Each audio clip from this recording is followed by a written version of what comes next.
అందరికీ వందనాలు. ఈరోజు బైబిల్ రీడింగ్లో లూకా సువార్త 16వ అధ్యాయము. మరియు ఆయన తన శిష్యులతో ఇట్లనెను, ఒక ధనవంతుని యొద్ద ఒక గృహ నిర్వాహకుడుండెను. వాడతని ఆస్తిని పాడు చేయుచున్నాడని అతని యొద్ద వాని మీద నేరము మోపబడగా, అతడు వాని పిలిపించి, నిన్ను గూర్చి నేను వినుచున్న ఈ మాట ఏమిటి? నీ గృహ నిర్వాహకత్వపు లెక్క అప్పగించుము. నీవు ఇక మీదట గృహ నిర్వాహకుడవై ఉండవల్ల కాదని వానితో చెప్పెను. ఆ గృహ నిర్వాహకుడు తనలో తాను, నా యాజమానుడు ఈ గృహ నిర్వాహకత్వపు పనిలో నుండి నన్ను తీసివేయును గనుక నేను ఏమి చేతును? త్రవ్వలేను, భిక్షమెత్త సిగ్గుపడుచున్నాను. నన్ను ఈ గృహ నిర్వాహకత్వపు పని నుండి తొలగించినప్పుడు వారు నన్ను తమ ఇండ్లలోనికి చేర్చుకున్నట్లు ఏమి చేయవలెనో నాకు తెలియననుకొని తన యాజమానుని రుణస్థులలో ఒక్కొక్కని పిలిపించి, నీవు నా యాజమానునికి ఎంత అచ్చి ఉన్నావని మొదట వానిని అడిగాను. వాడు 100 మనుగుల నూనె అని చెప్పగా, నీవు నీ చీటి తీసుకొని త్వరగా కూర్చుండి 50 మనుగులని వ్రాసుకోమని వానితో చెప్పాను. తరువాత వాడు, నీవు ఎంత అచ్చి ఉన్నావని మరి ఒకని అడుగగా, వాడు 100 తూముల గోధుమలని చెప్పినప్పుడు వానితో, నీవు నీ చీటి తీసుకొని 80 తూములని వ్రాసుకోమని చెప్పాను. అన్యాయస్తుడైన ఆ గృహ నిర్వాహకుడు యుక్తిగా నడుచుకొనెనని వాని యాజమానుడు వాని మెచ్చుకొనెను. వెలుగు సంబంధుల కంటే ఈ లోక సంబంధులు తమ తరమును బట్టి చూడగా యుక్తిపరులై ఉన్నారు. వెలుగు సంబంధులు అనగా కింద ఫుట్నోట్లో వెలుగు కుమారుల కంటే అని ఉంది మూల భాషలో. 2 అని వేసి ఉంది కదా, ఈ లోక సంబంధులు అని. కింద ఫుట్నోట్లో ఈ యుగపు కుమారులు అని ఉంది. అన్యాయపు సిరి వలన మీకు స్నేహితులను సంపాదించుకొనుడి. ఎందుకనగా ఆ సిరి మిమ్మును వదిలిపోవునప్పుడు వారు నెత్తిమైన నివాసములలో మిమ్మును చేర్చుకొందురని మీతో చెప్పుచున్నాను. మిక్కిలి కొంచెములో నమ్మకముగా ఉండువాడు ఎక్కువలోనూ నమ్మకముగా ఉండును. మిక్కిలి కొంచెములో అన్యాయముగా ఉండువాడు ఎక్కువలోనూ అన్యాయముగా ఉండును. కాబట్టి మీరు అన్యాయపు సిరి విషయంలో నమ్మకముగా ఉండని ఎడల సత్యమైన ధనమును ఎవరు మీ వశము చేయును? మీరు పరుల సొమ్ము విషయంలో నమ్మకముగా ఉండని ఎడల మీ సొంతమైనది మీకు ఎవడిచ్చును?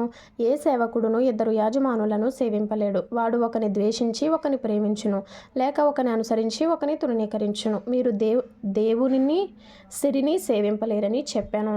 ధనాపేక్ష గల పరిసయ్యులు ఈ మాటలన్నీ విని ఆయనను అపహసించుచుండగా, ఆయన, మీరు మనుషుల ఎదుట నీతిమంతులని అనిపించుకొనువారు గాని దేవుడు మీ హృదయములను ఎరుగును. మనుషులలో ఘనముగా ఎంచబడినది దేవుని దృష్టికి అసహ్యము. యోహాను కాలము వరకు ధర్మశాస్త్రమును ప్రవక్తలను ఉండిరి. అప్పటి నుండి దేవుని రాజ్యసువార్త ప్రకటింపబడుచున్నది.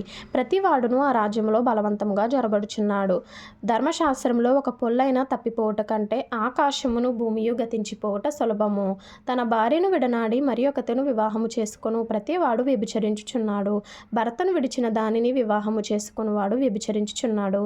ధనవంతుడొకడుండెను. అతడు ఓదారంగు బట్టలను సన్నపునార వస్త్రములను ధరించుకొని ప్రతిదినము బహుగా సుఖపడుచుండువాడు. లాజరు అని ఒక దరిద్రుడుండెను. వాడు కురుపులతో నిండిన వాడై ధనవంతుని ఇంటి వాకిట పడియుండి అతని బల్ల మీద నుండి ఇప్పుడు రొట్టె ముక్కలతో ఆకలి తీర్చుకొనగోరెను. అంతేకాక కుక్కలు వచ్చి వాని కురుపులు నాకెను. ఆ దరిద్రుడు చనిపోయి దేవదూతల చేత అబ్రాహాము రొమ్మున ఆనుకొనుటకు కొనిపోబడెను. ధనవంతుడు కూడా చనిపోయి పాతిపెట్టబడెను.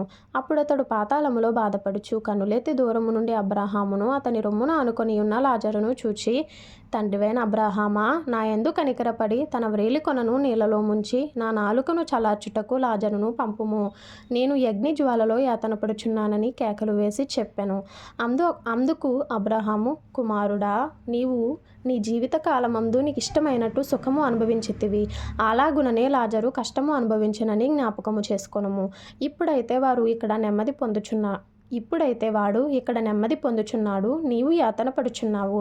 అంతేకాక ఇక్కడ నుండి మీ యొద్దకు దాటకూరు వారు దాటి పోజాలకుండునట్లును, ఇక్కడి వారు మా యొద్దకు దాటి రాజాలకుండునట్లును మాకును మీకును మధ్య మహాగాధముంచబడి ఉన్నదని చెప్పెను. అప్పుడతడు, తండ్రి, అలాగైతే నాకు 5 సహోదరులున్నారు. వారును ఈ వేదనకరమైన స్థలమునకు రాకుండా వారికి సాక్ష్యమిచ్చుటకై నా తండ్రి ఇంటికి వాని పంపవలెనని నిన్ను వేడుకొనుచున్నానెను.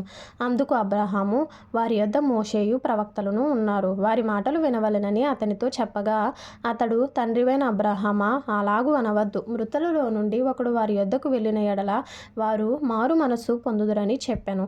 అందుకతడు మోషేయు ప్రవక్తలను చెప్పిన మాటలు వారు వినని ఎడల మృతులలో నుండి ఒకడు లేచినను వారు నమ్మరని అతనితో చెప్పెననెను.